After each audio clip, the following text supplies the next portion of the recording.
பக்கத்துல இருந்து வர அவர்கிட்ட ஒரு விஷயமா பேசணும். அவங்க வந்து நேற்று நைட்டு ஒரு வீடியோ போட்டாங்க. உங்களுக்கு தெரியுமா தெரியாதான்னு நினைக்கிறேன். உங்களோட மகனா? ஓகே. அவங்க நேற்று நைட்டு ஒரு வீடியோ போட்டிருக்காங்க. என்ன போட்டிருக்காங்க அப்படின்னா, அவங்க பாலிடிக்ஸ் விஷயமா சீமான், சாட்டை, ராஜபேரன் இவங்க எல்லாரும் பற்றி பேசுறாங்க. அது அவங்களோட பாலிடிக்ஸ், நம்ம தலையில போடுறது கிடையாது. அது யானை ப்ராப்ளம் தீபாவளின்ற ப்ராடக்ட் சொல்லிட்டு எந்த வித புண்ணாக்கு சர்டிபிகேட்டும் இல்லை அப்படின்னு சொல்லி வீடியோ போட்டிருக்காங்க. நான் தான் ஓனர். அவருக்கு ஓனர் யாருன்னே தெரியாது, விற்கிறது யாருன்னே தெரியாது. நீங்க பாலிடிக்ஸ் பேசுங்க, உங்க பாலிடிக்ஸ் இல்ல. நான் சொல்றது கேட்டுக்கங்க. நான் பேச வந்ததுல நான் பேசுகிறேன். ஒரு பொம்பளை பிள்ளை தானே, நான் பேசதான் செய்வேன். அப்போ நீங்க கேட்டுக்கங்க. வீடியோ நான் எடுப்பேன். உங்க பிள்ளை இல்ல வீடியோ தானே எடுக்கிறோம். வேற ஒண்ணு செய்யல. வீடியோ எடுக்கிறது போத் ஆஃப் தி சேஃப்டிக்காக தான். ஒருவேளை நீங்க வந்து நாளைக்கு வந்து வீட்டுக்கு வந்து மிரட்டல் விட்டுட்டாங்க அப்படின்னு நான் சொல்றேன். நான் பேசுகிறேன், என்ன பேச விடுங்க. அப்படியா? அப்ப நான் தான் அதோட ஓனர். என்கிட்ட எல்லா சர்டிபிகேட்டும் இருக்கு. என்ன யாருன்னே உங்க பையனுக்கு தெரியாது, எனக்கும் உங்க பையனை யாருன்னே தெரியாது. என்ன பண்ணாரு இந்த மாதிரி நான் வந்துட்டு எந்த சர்டிபிகேட்டுமே இல்லாம வச்சிருக்கேன்னு சொல்றாங்க. நான் மாசம் 2 வாட்டி ஜிஎஸ்டி கட்டிட்டு இருக்கேன். இல்ல நான் உங்ககிட்ட வந்து நீங்க அவங்க அப்பா இல்லையா, நீங்க அவங்க அப்பா இல்லையா, உங்க பிள்ளை என்ன செஞ்சுட்டு இருக்காங்கன்னு உங்ககிட்ட தான் வந்து சொல்லணும். இப்ப நான் வந்துட்டு ஏதாவது தப்பு பண்ணனா எங்க ஊர்ல என்ன பண்ணுவாங்கன்னா, இப்ப எங்க அப்பாட்ட சொல்லுவாங்க, இந்த பாருங்க உங்க பிள்ளை இப்படி செய்யறாங்க அப்படின்னு. இப்ப நான் கல்யாணம் பண்ணிட்டேன், என் புருஷன் சொல்லுவாங்க. இப்ப உங்க பையன் என்ன செய்யறாங்க, உங்க பையனால என்ன பிரச்சனை, அதனால நான் என்ன பாதிக்கப்பட்டிருக்கேன்னு உங்க பையனை வந்து நான் கேள்வி வந்தேன். அவங்க இல்லாத சைடுல உங்க பிள்ளை இதுதான் பண்றாங்க, இந்த மாதிரி மத்தவங்களுக்கு இடையூறா இருக்காங்க, அவங்க இந்த மாதிரி தேவையில்லாம மத்தவங்கள பிரச்சனை பண்றாங்க அப்படின்னு உங்களுக்கு தெரியணும் இல்லையா? ஏன்னா இல்ல அமைதியா பேச முடியாது. சாரி மன்னிச்சிருங்க. அதாவது வந்து அமைதியா பேச முடியாது. ஏன்னா நான் கஷ்டப்பட்டு ஹார்ட் ஒர்க் பண்ணி நான் இது வரைக்கும் நான் ஒர்க் பண்ணிட்டு இருக்கவும் சரி, இப்பவும் சரி, வருஷம் கரெக்டா ஐடிஆர் ஃபைல் பண்ணி நான் அரசாங்கத்தை ஒரு காலத்துல ஏமாத்த கிடையாது. என் பொருளுக்கு தேவையான எல்லா விதமான சர்டிபிகேட்ஸ், எம்எஸ்எம்பி ரெஜிஸ்ட்ரேஷன், ஜிஎஸ்டி எல்லாம் ஃபைல் பண்ணி அப்ப நான் அரசாங்கத்தை ஏமாத்தல, மக்களே ஏமாத்தல. அப்போ நான் அப்படி இருக்கப்போ அவர் வந்து அந்த மாதிரி பண்றது தப்பு. இப்போ வராது. நாங்க வந்து சாதாரண பேசணும் வந்து பயப்படாதீங்க. இது பயம் இருக்கு. வெளியே போயிருக்காங்க. என்னன்னா ஒரு உங்க மகன் வந்து ஆதாரம் கேட்கறது பேசணும். ஏன்னா உங்களுக்கு புரியுது, மனுஷன் நல்லா கேட்கறாரு. கண்டிப்பா அவர் கேட்கறாரு.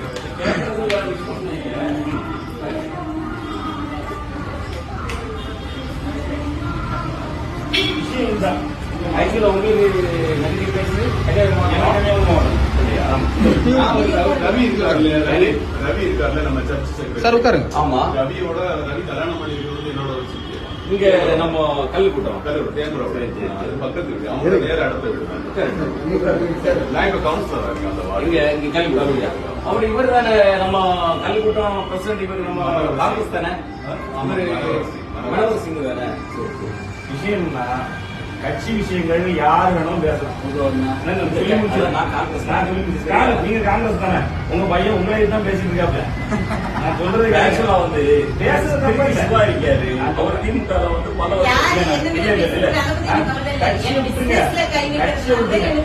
ஆக்சுவலா வந்து நீங்க பிசினஸ்ல என்ன கை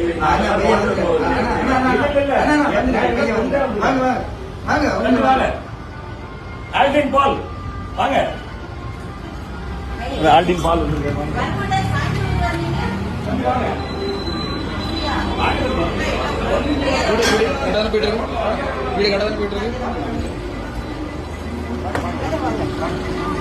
உங்களதான் பார்த்து நான் தான் பேசணும்னு வந்து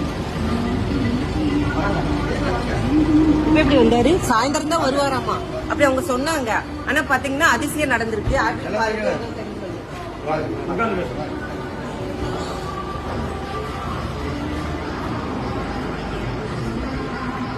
சாயந்தரம் வருவாங்க. அதிசயம் நடக்கல. 2 பேரும் குருவாரம் போறாங்க. புரியுதா? வந்து சர்ச்சையும் போயிருக்கு. உன்னோட வந்துருக்கு. புரியுதா? நீங்க உட்காருங்க. எங்க நீங்க உட்காருங்க. நீங்க உட்காருங்க. என்ன பேசணும்? அப்போ பேசதான் வந்திருக்கோம். ஃபர்ஸ்ட் அவங்க பேசிக்கணும். இல்ல நான் தான் பேசுறேன். எல்லாரும் அமைதியா இருந்துக்கோங்க. நான் பேசதான் வந்திருக்கேன். புரியுதா? ஒரு டென்ஷன் இல்ல. நீங்க டென்ஷன் ஆகாதீங்க. ஆமா. நான் பேசி அவர்கிட்ட கேள்வி கேட்கணும். கேள்வி அவர் போய்க்கிறேன். ஓகே தெரியாது. ஓகே தெரியாது. சரி, இருங்க, அவங்க பேசுங்க. இவங்களெல்லாம் தெரியாது. என்ன யாருக்கு தெரியுமா? தெரியாது. ஓகே.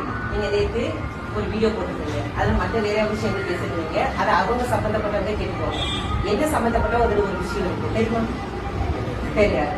நீங்க யானை கவலம் தீபாவளி ப்ராடக்ட் பத்தி பேசுறீங்க. ராஜா பேரன் மார்க்கெட்டிங் பத்தி பேசுறீங்க. ராஜா பேரன் மார்க்கெட்டிங்ஸ்க்கு ஓனர் யாரு தெரியுமா? தெரியாது. தெரியாம ஏன் பேசுறீங்க? இல்லன்னு பிரச்சனைன்னு நிறைய பேர் வீடியோ போட்டாங்க. இது வரைக்கும் ராஜா பேரன் மேலயோ ராஜா பேரன் மார்க்கெட்டிங் ஓனர் மேலயோ ஆக்ஷன் எடுத்ததா ஏதாவது நியூஸ் வந்துச்சா? இல்ல நான் உங்ககிட்ட கேக்குறேன். நிறைய பேர் அவங்க சில்லறத்தனமா வீடியோ போடுவாங்க. அதெல்லாம் நம்ம எவிடன்ஸ் எடுக்க முடியாது. நீங்க ஒரு நீங்க ஒரு லாயர். அப்ப நீங்க எதை எவிடன்ஸ் எடுக்கணும்? போலீஸ் வந்து அரெஸ்ட் பண்ணிருப்பாங்க. இல்ல நான் சொல்றது கேட்டுக்கங்க. போலீஸ் வந்து அரெஸ்ட் பண்ணாங்க, அப்படி ஒரு ஆக்ஷன் இருந்துச்சு, அதை நீங்க எவிடன்ஸா எடுக்கலாம். எஃப்எஸ்எஸ்சி அதிகாரிகள் இல்ல அமைதியா இருக்கிறது யாரும் பேசாதீங்க, நான் தான் பேசுவேன். எஃப்எஸ்எஸ்சி அதிகாரிகள் வந்து ஒரு ஆக்ஷன் எடுத்தாங்கன்னு ஒரு நியூஸ் வந்துச்சு, அது ஒரு அபிஷியலா ப்ரூஃபோட வந்துச்சுன்னா அதை நீங்க பேசலாம். எவன வீடியோ போட்டதை வச்சு நீங்க பேசக்கூடாது. நீங்க சாதாரண ஆளு கிடையாது. நீங்க படிச்ச ஒரு வக்கீல், சரியா? அப்போ எதுவுமே உங்களுக்கு தெரியாது. நான் தான் ராஜபுரம் மார்க்கெட்டோட ஓனர். இவரு என்னைக்காவது வீடியோல நான் ஓனர்னு சொன்னாரு? சொல்லுங்க. சொல்லுங்க. நீ நேற்று பேசும்போது என்ன தம்பி நான் பேசிக்கிறேன், நீங்க அமைதியா இருங்க. ஓகே, ஆரம்பத்துல எஃப்எஸ்எஸ்சி சர்டிபிகேட் இருந்துச்சா இல்லையா? இல்லன்னு உங்களுக்கு தெரியுமா? இல்லன்றது உங்ககிட்ட ஆதாரம் இருக்கா? நான் ஒரே ஒரு கேட்கிறேன். ஆரம்பத்துல இத நான் எஃப்எஸ்எஸ்சி இல்லாம வித்தேன்றது உங்ககிட்ட ஆதாரம் இருக்கா? என்கிட்ட எல்லா விதமான பேப்பர்ஸ் இருக்கு. அதை நான் வச்சுதான் வித்தேன்றதுக்கு என்கிட்ட ஆதாரம் இருக்கு, சரியா?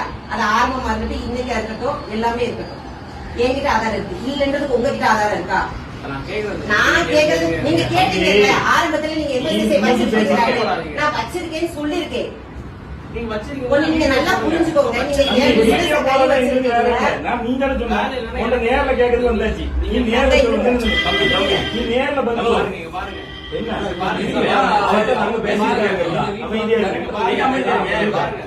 கார்த்திக் குமார் என்னோட ஃப்ரெண்ட். சரி, நீங்க அவனுக்கு வித்தீங்க. சரி, லைசென்ஸ் இல்லன்னு சொல்லிட்டு என்ன சொல்றேன்? நான் அவனுக்கு வித்தேன்னு கேட்டியா? அவன் தான் என்கிட்ட சொல்றான். சரி, ஒருத்தர் சொன்ன ஆதாரத்தை தான பண்ணி சொல்லணும். ஆதாரம் கேட்டு நான் இப்ப ஃபோன் பண்றேன். நான் உங்களுக்கு சொல்லட்டா? ஆதாரம் நீ தேவையில்லை. நான் உங்களுக்கு சொல்லட்டா? என் ஃப்ரெண்ட் வந்து ஆதாரம் சொல்லு. இப்ப ஃபோன் பண்றேன். நான் சொல்லட்டா? இப்ப ஃபோன் பண்றேன். ஒண்ணு நான் சொல்லட்டா? உங்களுக்கு இப்ப லைசென்ஸ் ஆதாரம் இல்லாம பேச முடியாது. கார்த்திக் குமார் சொன்னாங்க. கஸ்டமர் ரிவ்யூ நான் சொல்றேன். அப்படியா? அக்கா இந்த பாருங்க, கஸ்டமர் ஜிஎஸ்டி இல்லன்னு சொன்ன இருக்கு. அது நான் சொல்லல. நீ சொன்ன நேத்து வீடியோல நீ சொன்ன. நேத்து வீடியோல நீங்க என்ன சொல்லிருக்கீங்க?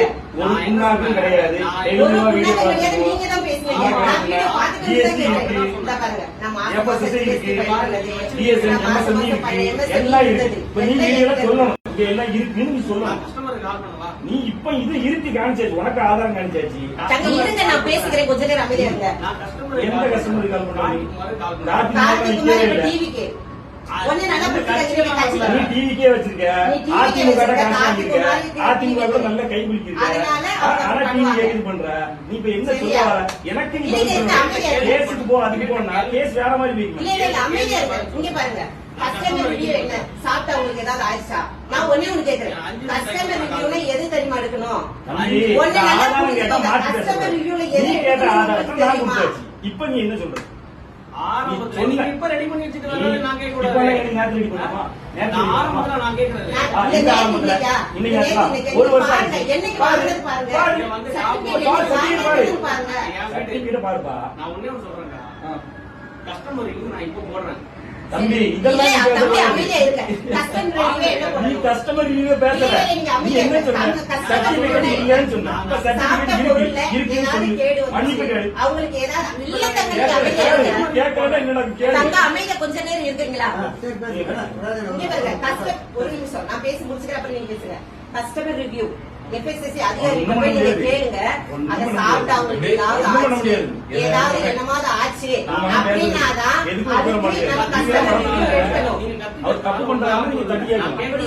நீங்க வந்து என்னோட பிசினஸ்ல கை வச்சுட்டு போவீங்க. நான் வந்து உங்களை கொஞ்சமா பிசினஸ் விக்கிற கஸ்டமர் நான் போன் பண்ணி கேக்குறேன்.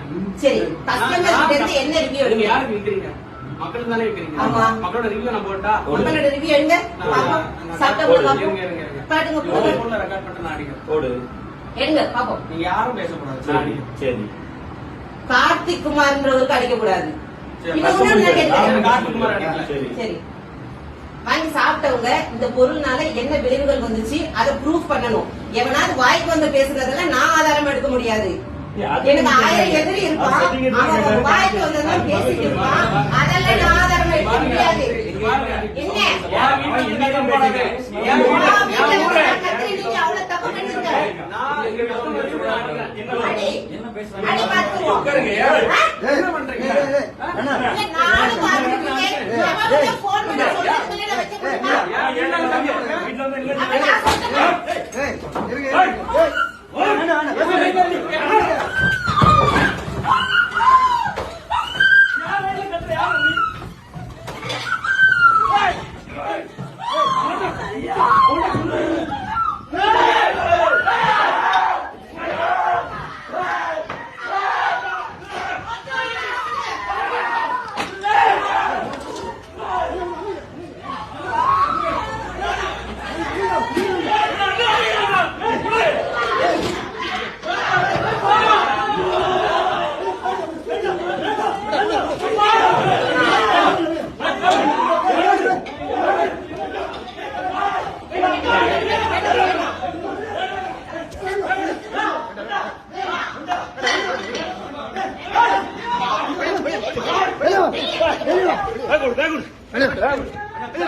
பேக் கொடு.